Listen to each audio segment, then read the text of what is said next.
here on this Sunday and thought, why don't we all read together as I'm on my literary journey, getting to know more Serbian authors. Everyone recommend this is a good start for Serbian writer and book, A Guide to the Serbian Mentality.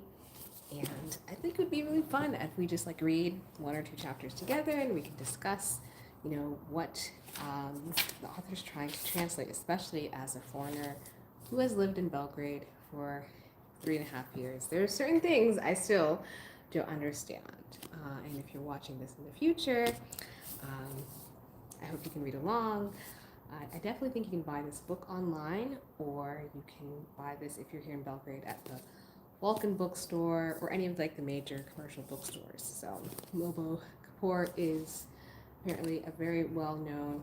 I don't think he's Serbian. I think he's a born in Sarajevo, 1937. So Yugoslavian author. So this is the book. I'll start with reading the back and then like what this book is about. And this is him. This is in the back of the sleeve of the book. So this is him, Momo Kapor. It's like a really interesting name. So if you watched my last YouTube video where I talk about how Belgrade is a very much of a literary city, I went down to Kneza Mihajlova Street, the famous tourist street, and went to Academia bookstore, Academia bookstore, and the staff helped me like pick different books, and everyone was just like, he's a good start. I know everyone's like the Drini, the bridge on Drini. I'm sorry, I forgot the name already. But there are a lot of books, and they're like, okay, that's work your way up because there's a lot of emotion, a lot of depth. There is a lot of heaviness, and I guess people don't want me to have the wrong impression when it comes to reading and the authors. I don't like doom and gloom. Like I don't mind history books, but this is a good start. Hey! So if you are watching now, definitely share where you are watching from. If you're here in Serbia, I know there are a lot of my followers in the US, Canada, Australia. And if you've read this book, let me know what you think. So let's begin. So this book is Momo Kapor, A Guide to the Serbian Mentality, illustrated by the author. So wow, he also made these illustrations too. So this is really interesting. So let's start with the back of the book. Hello. Belgrade author and painter. So he's also a painter. Momo Kapor has spent many years studying the mentality of his countrymen. The fruit of this literary research is a guide to the Serbian mentality, a book that will help you grasp the essence of the Serbian people and their way of life. This longtime columnist for the distinguished Serbian daily Politika, I do read Politika, and the monthly magazine Yacht Review, this is Yacht, like J-A-T, Yacht Review, published by Yacht Airways, has compiled the best and most interesting of his articles for this book, which is richly illustrated with his own drawings. Not many authors can also draw or illustrate, so this should be really fun. This book's readers will learn through a self-ironic and humorous tone typical of books by George Mikesh, Ephraim Kishon, and Art Buchwald, what Serbs like and dislike, whom they admire and despise, what they eat and what they drink, how they spend their free time, what they dream about, and what they believe in. In a word, a guide to the Serbian mentality. A book about what constitutes a Serb from the inside. And I think this is definitely really helpful for me as a foreigner, and maybe all foreigners should definitely read this book. So a little bit about Momo Kapor. I'll read from the sleeve. Belgrade writer Momo Kapor, born in Sarajevo, 1937, is the author of 30 books, including novels, short stories, travelogues, and essays. He is a painter by training. He graduated from the Academy of Figurative Art in Belgrade in 1961. I'm curious if that academy is still open. He has exhibited in New York, Boston, my city, Geneva, Frankfurt, London, and other cities, and has illustrated many of his own and other authors' books. Kapor's literary career began in the early 1960s as a writer of radio, television, and theater dramas. His novels were and still are found on domestic bestsellers list. Among them, the most well-known including Folorianti Una, Jelena Koja Montenegro, Conti e El Dorado. Kapor has been translated into 20 languages. This is great. So amazing. Not only just Serbian and English, I'm sure maybe French and Spanish. He's also the author of a number of screenplays, and numerous films have been made on his works. Very interesting. In the year 2010, Momo died in Belgrade. Oh, so he's no longer alive. Well, more than 1937. Okay. So, and again, for those watching, this is Momo Kapor. So, great. All right, so let's begin. There's a lot of chapters, and like the font is not too small, so this, I really believe I can do this, read this in 2 weekends. Okay, so here we go. To travel. And here's a nice illustration. Looks like a little egg. Yes, it is an egg. The Germans, they eat the eggs from here. So, chapter 1. To travel, to travel. Ours is a small country, but our desire Ours is a small country, but our desire for what lies beyond our borders is just as great as that of larger countries, and even continents. The outside world has always come to us more often than we have ventured into the world. In fact, we were conquered from the outside some 500 years ago. I remember people told me that the Ottomans ruled over the Balkans for several centuries, so maybe that's what he's referencing. And as recently as 7 years ago. 7 years ago. When was this book published? Some have come with weapons, some by ways of influence, and some were just passing through. Nevertheless, our desire for this outside world is continually on the rise. For my generation, the first encounter with the outside world occurred in Italy, because that was the first foreign country we visited. More precisely, Italy and its Villa Opicina was the first place one arrived after crossing the border of what was then Yugoslavia. In a lovely Italy, no one snoozed in sleeping bags or laid on suitcases on deserted rail station platforms, as was the case in our socialist country. No one ran from the train to fill his empty bottle at the station's fountain.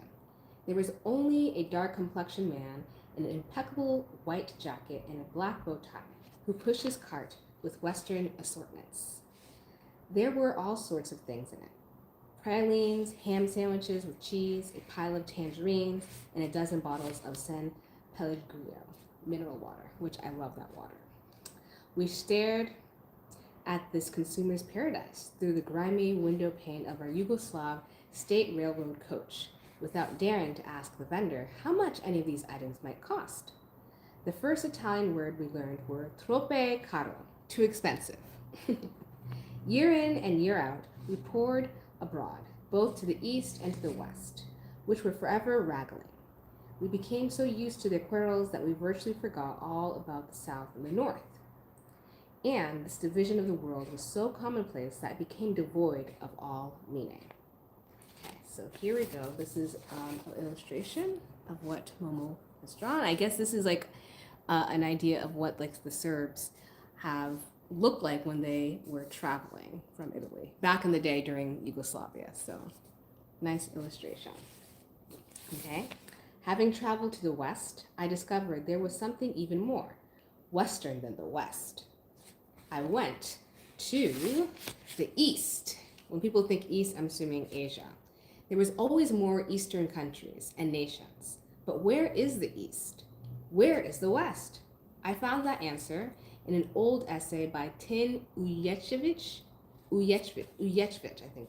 Tin Ujecic from 1923.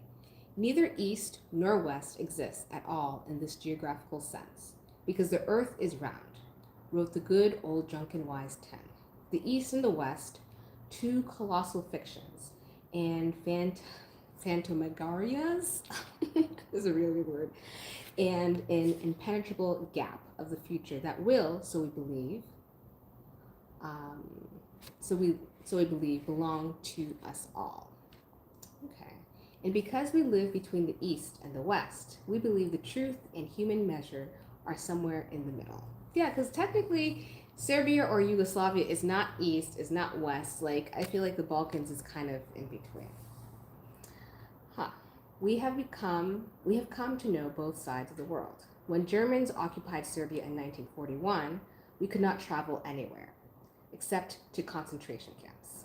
Then in 1944, the Russians liberated us, that is, occupied Serbia, with the result that most loyal could travel to the athletes' jamboree in Prague or attend a military school in Moscow. In 1948, when we fell out with the Russians and the West had not yet taken us under its wing, we essentially locked ourselves in. We lived this way until the early 1960s, when the first of us left to work abroad. Interesting. I did not know that the Russians temporarily occupied Serbia in 1948 or 1944. And the Germans, I didn't know the Germans occupied Serbia in 1941. I only knew that there was that bridge, the Green Bridge, which they took down. But I didn't know that. See, so much history, so much learning. Until that time, the bravest fled to the west across mountain ranges or hiding between the wheels of the railroad coach heading west. Some chose to remain in the west, following an appearance with the touring symphony orchestra or ballet troupe. Some fled across the sea. People would flee in the most imaginative ways until the regime finally became so fed up that it began issuing passports to anyone who asked. Okay, so people, from what I understand, I guess you're saying people didn't have passports, like people weren't really able to leave? That's strange. Okay. The borders were open and our entire little country rushed to buy clothes, footwear, and see the world. Only then did our country become even smaller than before. The outside world became wary of watching us travel to far-off lands like drunken millionaires, especially at a time when the only Americans who toured Europe were old and retired, and when people of the West Coast rarely got a chance to tour the East Coast. Be that as it may, due to wars, rows, and a general breakdown of the system, today's 25-year-olds have not only missed the world, they haven't even seen Dubrovnik, Sarajevo, Zagreb, Ljubljana. True, today they can tour Toronto or Wellington, New Zealand, but this ticket is one way, to reach their work post at the computer programmer or babysitter. And when they reach the coveted paradise, they find themselves more shut off than ever, because the average Westerner finally travels, as I've said before, just before they die.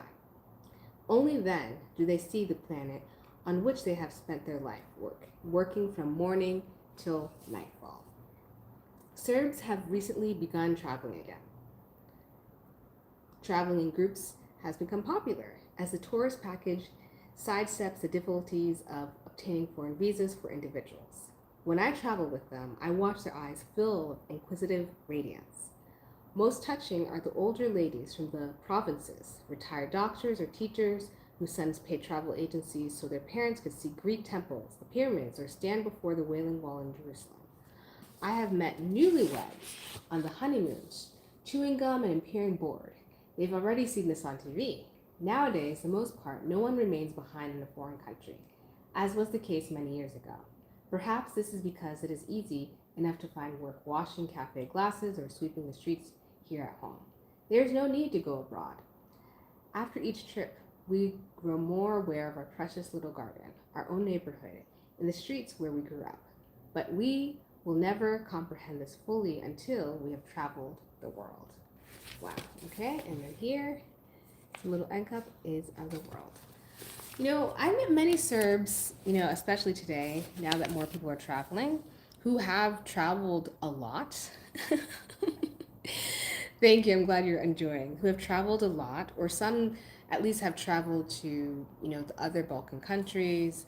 But this is really interesting because I guess, Belgrade is such a bubble. Not everyone has had the opportunity to travel, but many young people are traveling. And traveling, it definitely gives you a different perspective of the world.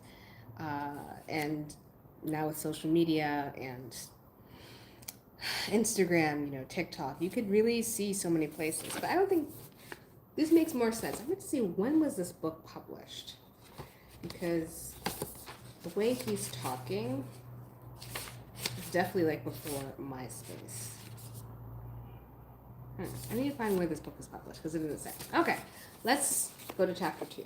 Belgrade is Belgrade. Nothing describes Belgrade like these three words. Belgrade is Belgrade, that we utter at the airport after coming home from abroad. Belgrade abounds in love, warmth, and wonderment. We feel safe here, and we're happy to live in the city. If we haven't had much in our lives, it is enough to say that we have managed to live in such a fine place as Belgrade, the unfulfilled dream of many provincials. Belgrade does not like having its picture taken. It hates to pose. It will not keep still.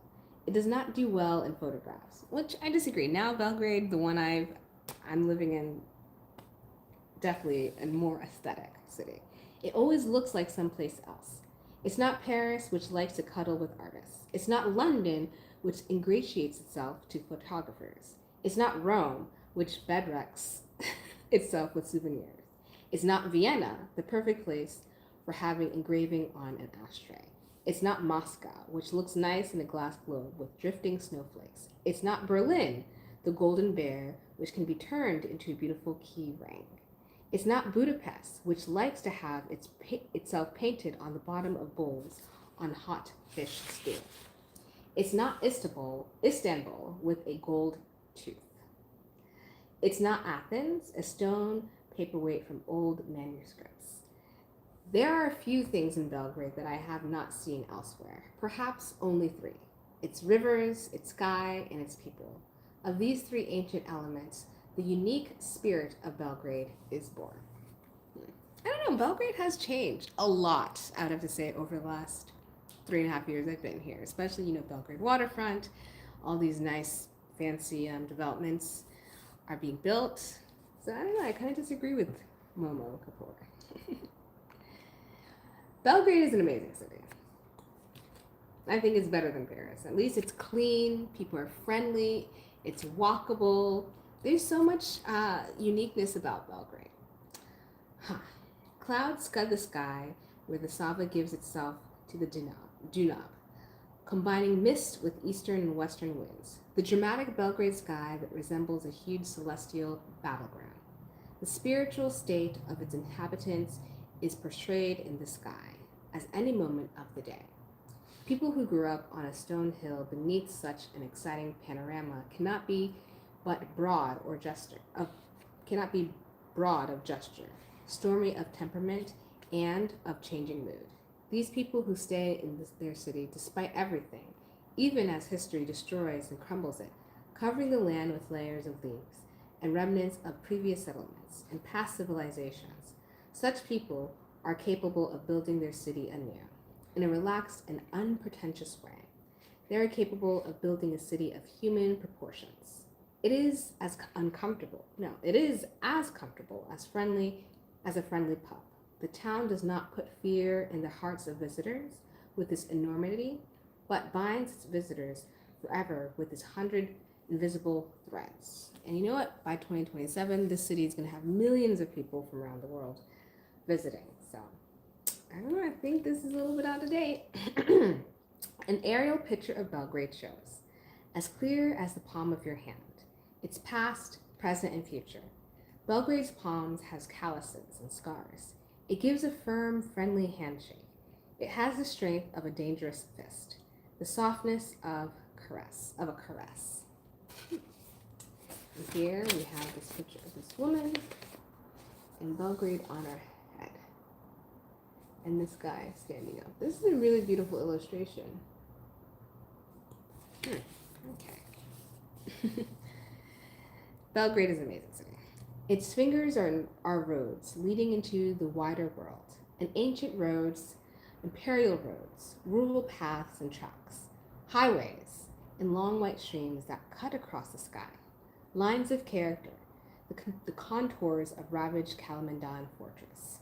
Mount of Venus, Banavo, Pashino, Ulino, Lobudovo, Petlovo, Topcheresko. Let's see. Lifeline, long and frequently intersected with the scars of wars. The life of the heart, the banks of the river islands, Ada Huja, Ratno Ostrovo, Ada Sigalia, and Mala Ada, line of exceptional fortune, the course of its rivers. Where is the heart of Belgrade? Is it everywhere and nowhere? It hides in the refined nonchalance of shoe cleaners on the streets who say, "Give me as much as you want," in the philosophically balanced relaxation of old men who have lived through so many wars, in the morning joke that breaks the gloomy mood of office, bound workers in the trolley bus 11, in the friendship of waiters who happily sit down for a glass of beer with their guests at the Chubura restaurant, in the hustle and bustle of streets in which you rarely feel like a stranger, regardless of where you come from, in the beauty of the graffiti on the walls that no one ever paints, graffiti that resembles a touching fresco of street destinies, loves, swear words, insults, witticisms, football results, names. There is a lot of graffiti in the city. The spirit of Belgrade lies concealed in the unique chaos of its fruit and vegetable markets. I still have not been to live market. I have not been to any markets. And above all, in the supple walk of Belgrade women. Watching these women in the city streets is like seeing a fantastic modern ballet with no other sound than striking heels. Serbian women, Belgrade women are amazing. When I came here, I was just like in awe by the beauty of the women here. Pale city girls who grew up suddenly accustomed to city life and the yearning looks of passerbyers, independent, cynical, audacious, and polite at the same time, with the innate elegance of millionaires behind cunningly concealed poverty. It is upon them that newcomers feast their eyes until they disappear from the sight, as if upon some secret signal, leaving the streets inconsolable, barren, and bare. The spirit of Belgrade gives birth to daring vertical lines, out of which spring new city quarters, and old quarters fall into ruin. It brings rivers and clears away the rusted tangle of railway lines, overgrown with grass, to secure a better view of the rivers and the sky. It toys with architecture and the laws of town planning. This city will never attract the inquisitive collector of beauty, but it will do something completely different. It will arouse an almost physical pain of longing in those who spent any time on its streets, even a few days, just as a photograph of a long-lost love can inflict moral pain. Okay, so this is what I disagree. I'm sorry. This is a Belgrade that no longer exists, respectfully. Like, this city has elegance. It has so much to offer. And for him just to describe the city like this is a time maybe 20 years ago. The plan of its streets becomes something akin to a topographical map of our hearts. But it will never reveal the secret of that strange love, a love that is beyond comprehension. We shall remain its willing prisoners forever, having chosen Belgrade for this one life from among the innumerable magnificent cities of the world. I respectfully disagree. He's painting Belgrade and the people. I think this book is out of date. This is not the Belgrade that I personally know. Okay, let's read another chapter. Okay, and I can have some tea because I read tea. What do you all think? Do you think this is the Belgrade he's describing? Because this Belgrade is not the Belgrade that I live in. Very different Belgrade today. Okay, next chapter. The mouth at the crossroads of winds and history. Viewed from the water, from where the Sava enters the Danube, Belgrade resembles a ship that has embarked on a long cruise across the vanished Pannonia Sea. I don't know where the Pannonia Sea. Its stony prow, Kalemegdan Fortress, cuts the waves of these two rivers. Water, fog, time, and history crash against the city.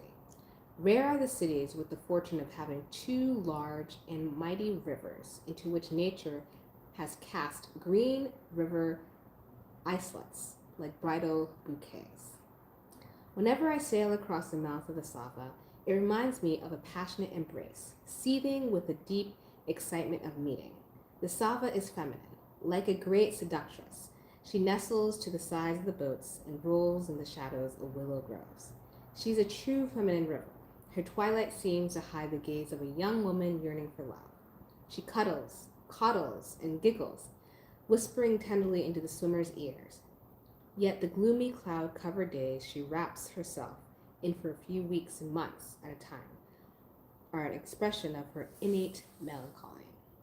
She can be sticky, pale, and shine with an unhealthy sulfuric light.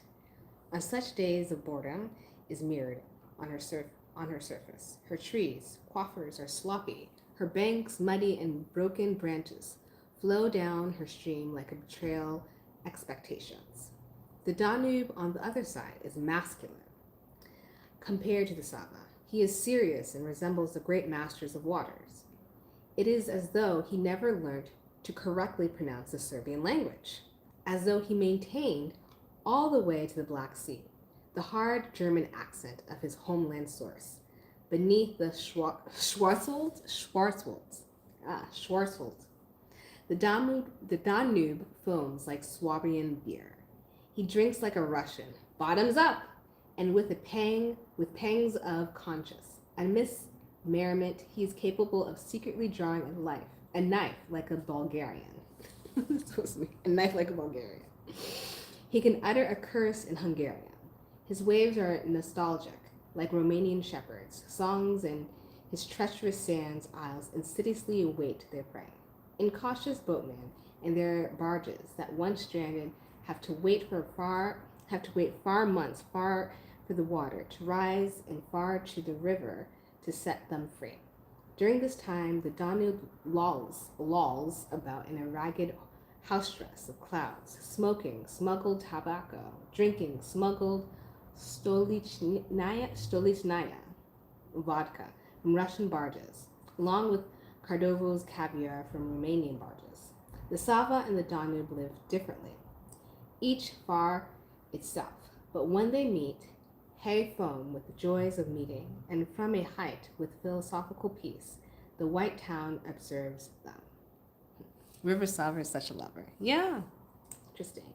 The witnesses to the river's meetings beneath the Belgrade fortress are the witnesses of history.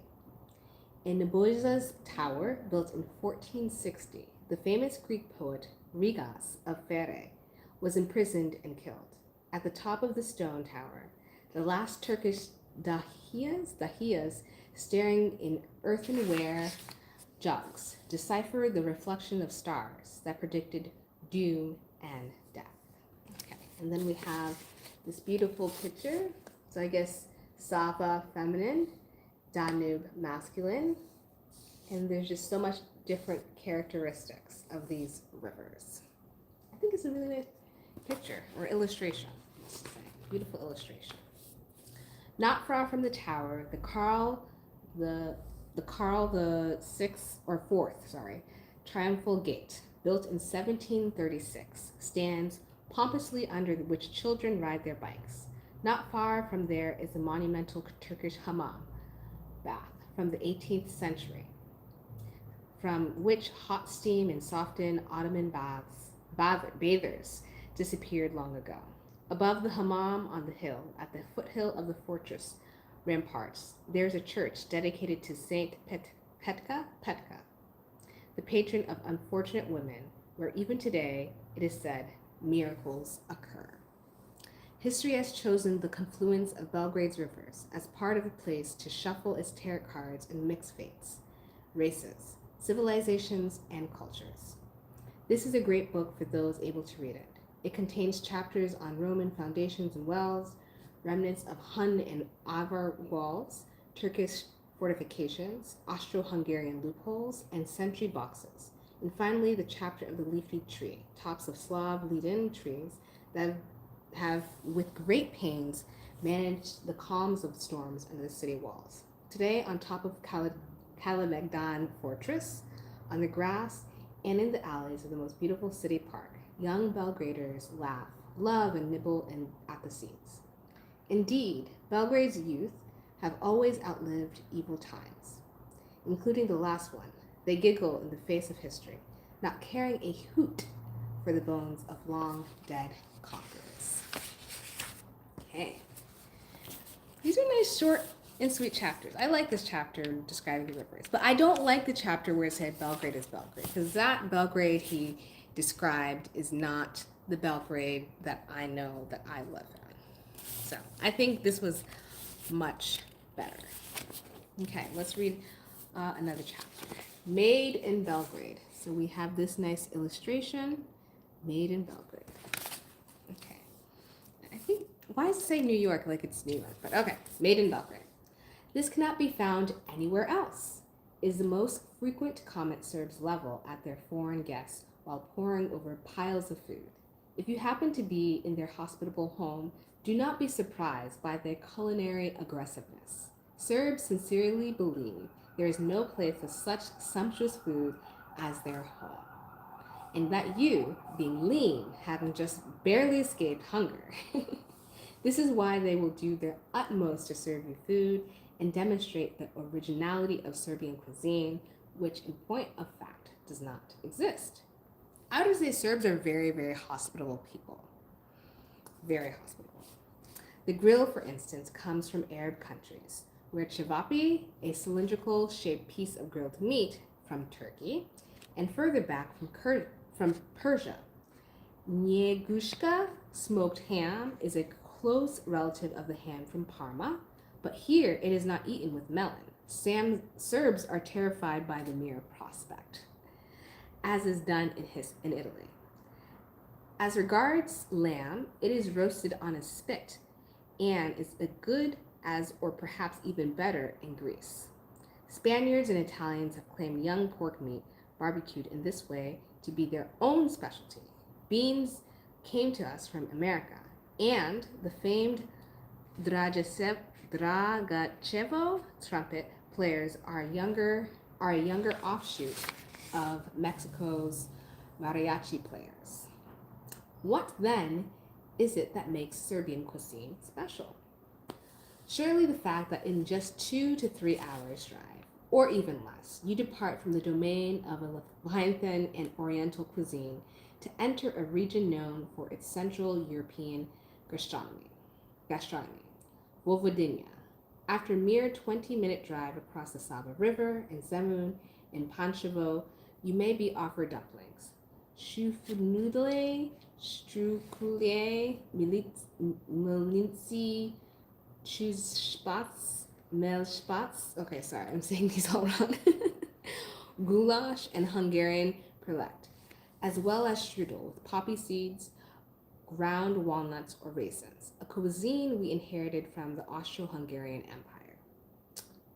Instead of the Serbian spritzer, wine and soda, here they drink jeminsk, a wine in mineral water, and in Montenegro, bevanda, wine in tap water.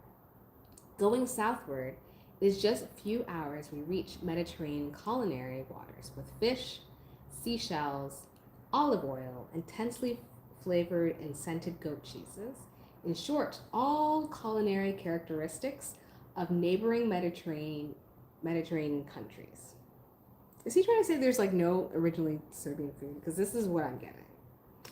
What then is a Serbian brand? Slavovic? Hardly so. It is also made, albeit not as well, by Hungarians, Bulgarians, and other nations, while Germans still hold the old license to export Prepečenica, a high-grade plum brandy, throughout Europe. There are just two things that no one else in the world has. Kaimak, yes, kaimak, and another item I will disclose at the end of this little treatise on brands. Just as I was never able to find, neither in New York, Paris, nor Rome, seashells called pristachi, found stuck to the underwater rocks. The same is true for kaimak, which is skimmed from freshly boiled milk, and which bears no resemblance to young cheeses such as mozzarella or sour cream. I cannot imagine why, but even cattle breeders from the most remote areas of Georgia, the Caucasus, and Tibet have not thought of kaimak. Why Serbs invented it still remains a secret. Also a secret is the international kaimak smuggling ring conducted by Serbs who risk everything to bring this dairy product to their countrymen around the world. The longing for this dairy product is such that friends and relatives are beseeched to bring kaymak to the most distant cities of the world. Like some drug smuggler, I too have carried kaymak, this precious foodstuff, through the strict customs control at New York's Kennedy Airport. As it is strictly forbidden to bring in any type of food products to the United States, I pack kaymak in circular tins of Nivea cosmetic cream, which prompted contemptuous glances from the U.S. Custom officers. Ah, but what indescribable joy when my friends spread kaymak from chachak on slices of New York bread. Another thing we can certainly get rich on, if we could export it, is inat. Inat? Although Serbs don't have a corresponding word for spleen, I don't think Anglo-Saxons have an adequate term for inat, something that is, of course, bound to make things harder on my translator. To assist him, I go to the Great Dictionary where it explains deliberate, provocative behavior against someone's will, defiance, quarrel, wrangling. Most interesting is the fact that it was the Turks who termed this is who first observed this trait among Serbs. Later, the rest of the world, due to this inat, either hated it or loved it, and admire us to excess.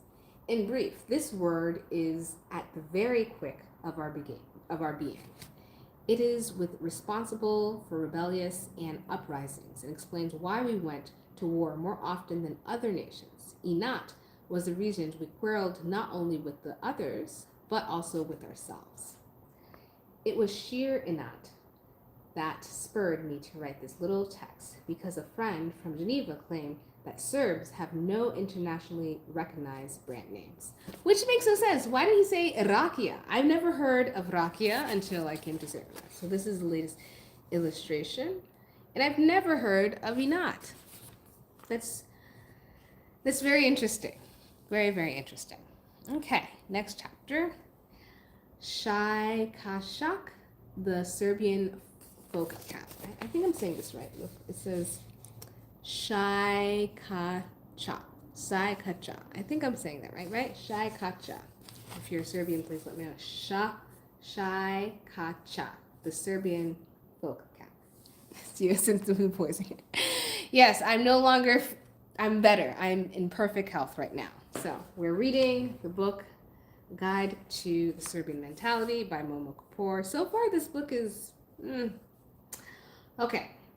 Regardless of how informed a foreigner is, if he doesn't know the origin and essence of the Serbian folk cap, the Shai Kacha, he will never understand the locals. Namely, the Shai Kacha is much more than a cap. Okay? Shai Kacha. Yeah, thank you. Shai Kacha. I've never heard of this. Never heard of this. It's a cap. It is a form of defiance. Aha! Courage, tenderness, and spite. For several centuries, it has protected the heads of Serbian people from natural disasters and defeats in war. It presents a holy tie to the past and a bond to life. During dangerous and hard times, the Serbian folk cap regains its fashionable status, while hats, baseball caps, and French berets sink into oblivion. The Shai Kacha, an unavoidable part of folk costumes during times of peace, is the only cap in the world that becomes part of the military uniforms in times of war. It's not cap. It's not cap. It says cap. He's writing cap. It says cap. Cap. That's what he's saying. Okay. The character of this cap is best witnessed by the fact that the Shai Kacha is never taken off except before our Lord in church. People eat and work with this cap on their heads. And when sleeping, men keep it pulled over their heads to protect themselves from flies and to create an artificial night. The cap originates from the 15th century when it was worn by boatmen who moved in rowboats with the sharp iron bows to intercept Turkish ships on the Danube and Tisa rivers, a practice that continued for centuries. Though the homemade Shayak Koya choya, I think shaya choya, a type of heavy cloth similar to coarse woolen fabric, originates from Turkish words. The word chaika means seagull in Russian and is in no surprise that the shykacha represents, in fact, the stylish shape of the most poetic bird. I'm totally saying this wrong, but here's the bird, and the bird is on the cap. So this cap, I've never seen. I think, in some like the performances, like by traditional Serbian folk dance, maybe I've seen this cap before. But this is interesting to know. No cap in the world so readily reveals the character of the man who wears it on his head. Pulled down to the eyebrows, the shykacha sends a signal of danger and the necessity of being on guard. Also, it can reveal the hot-tempered character of its owner. Tilted sideways towards the ear, it discloses its owner's bachelor mood and tendency to drink and make merry, a readiness to surrender to the exaggerated fears, recalcitrance, and grief. Should the owner tilt it towards the back of his head, then we see a hidden ruffian, or a confused man who is getting ready to do very hard work. The oversized shykacha, which falls over the ears, tells us that its owner is negligent, that he gave up and reconciled to poverty and approaching misfortune. God, how many varieties of shykacha there are in Serbia. Wrinkled, sweaty, greasy, faded from the rain and wind, beat in snow, brand new shaikachas, worn on Patron Saint's Day feast, or just for spite. Insolent and straight ones, as if inflammatory. There are those collapsed from grief and sadness, which cover the heads like a dejected bird. Freshly laid eggs and picked pears are carried in it for guests from the city. When there's nothing else, the shykacha is used for scooping water from a spring. Beads of sweat on the forehead are wiped with the shykacha in the field. This cap, with its doubled sides, which can be pulled down over the ears in winter, is also convenient for holding things, a flower in summer or a cigarette that will be smoked later. People love their smokes. Hello! A long-awaited letter from a son in the army is stuck into it, to be seen by the whole village. Also, court summons. During a war, a needle and a ball of thread are placed in the shykacha, should a button fall off one's overcoat. When should a lottery ticket be but in a shykacha? When we are making merry, put large bills into the Drajashevo trumpeter's shykacha. Anyhow, the shykacha is the most tolerant cap on the globe. It tranquilly puts up with no other caps that conspire against the head of it that it covers. Regardless of the badges that are put on it, chokehead skulls and crossbows or 5-point stars, it is the most beautiful without any emblem. This is because the shykacha is far older than politics, and wiser, and more durable, more lasting. It does not fit with an urban suit and does not go well with sunglasses. It is a sad thing to see in a souvenir shop. For half a century, the shykacha patiently put up with the terrorism of Tito's caps, whose shapes resembled caps from foreign armies and police forces. Those caps are so unnatural and so ugly on the heads of our soldiers that they would take them off at first available opportunity so as not to ruin their hair. They were usually seen stuck under the belt.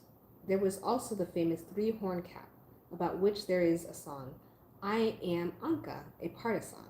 I wear a 3-horn cap, and I fight against God. In contrast to the blasphemous cap and its kin, the shykacha can only be orthodox. It is not even taken off before the king, with whom the Serbian yeomen were on per two from time immemorial. The only bad trait of the shykacha is that of during times of peace and prosperity. It turns into a hat and easily forgets itself. Those who wear it consistently are the salt of this country. You know, I've never seen anybody wear this cap, so that is interesting to learn. Okay, for those that have joined, you're reading A Guide to the Serbian Mentality, volume number 4, and we're reading our next chapter, The Mystery of Belgrade Cuisine. Okay.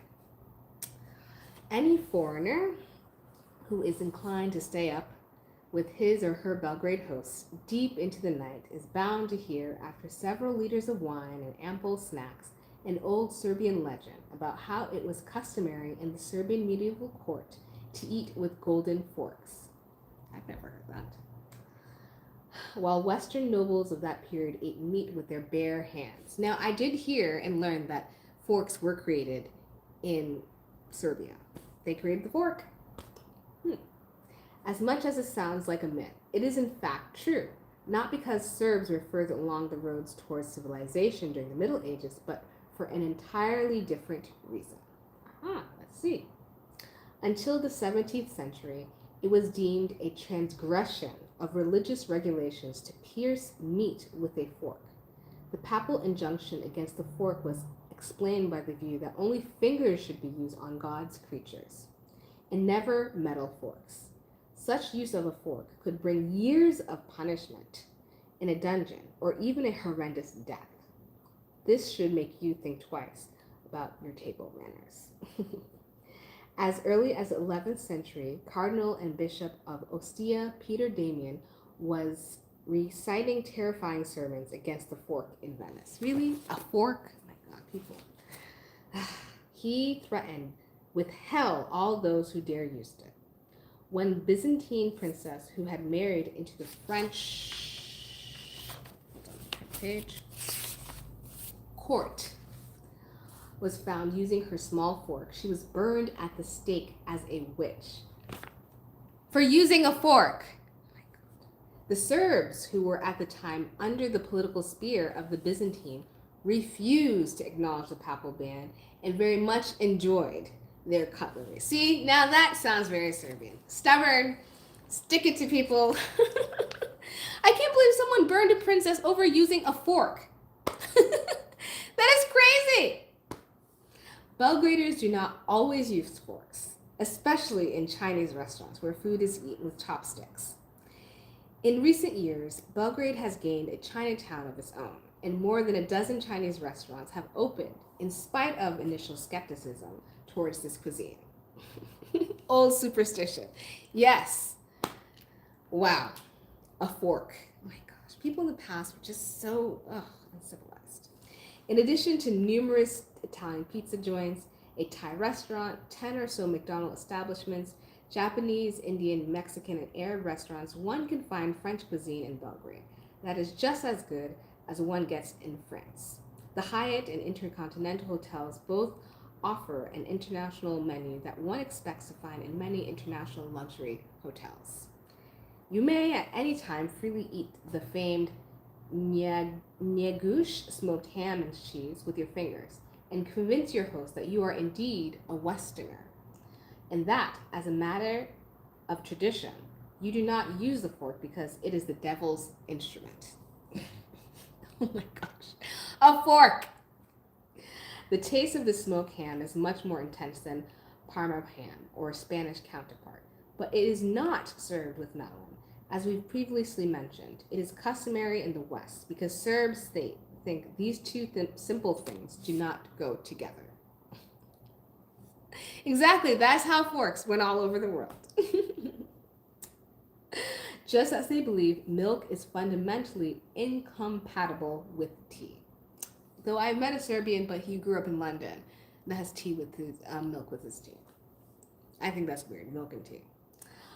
It is established fact that Serbs drink milk only when they are being breastfed and tea only when they are ill.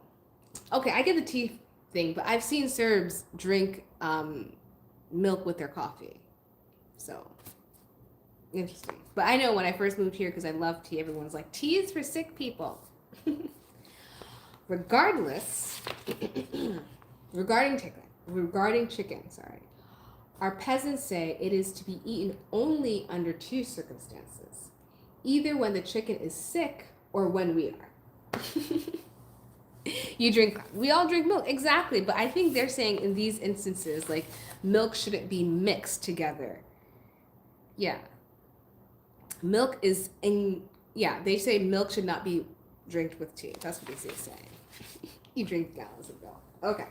As far as cuisine goes, in Belgrade, you can find almost anything you would find in any other major city of the world. And some things you would hardly find anywhere else in one city, at one establishment. Let us take, for example, traditional barbecue. Everyone would say that the Turks, Iranians, or Lebanese have similar barbecue, and this is quite true.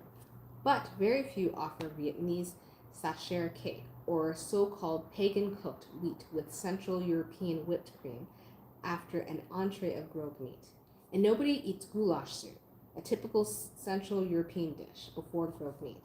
As for drinks, all in the spirit of Brudenskap, one may find all kinds of coffee houses, cafes, and restaurants in Belgrade that serve whiskey, vodka, tequila, and French cognac. In contrast to the Arabic world, our religion allows us to drink as much as we wish, but our wives won't stand for that, which ultimately boils down to the same thing. Yeah, I just don't drink milk and tea. That's a British thing. Very British. Be that as it may, the many civilizations, great powers, religions, different nations, and their armies they have captured and ruled Belgrade throughout its 2,000-year history, no matter how difficult they prove to be for Belgraders, who have lived under many occupations. They fortunately had some advantages too. Each of these civilizations and cultures left its own permanent mark on Belgrade cuisine. I believe that McDonald's hamburgers and Vietnamese hot dogs with mustard and Coca-Cola could leave a similar influence 500 years from now.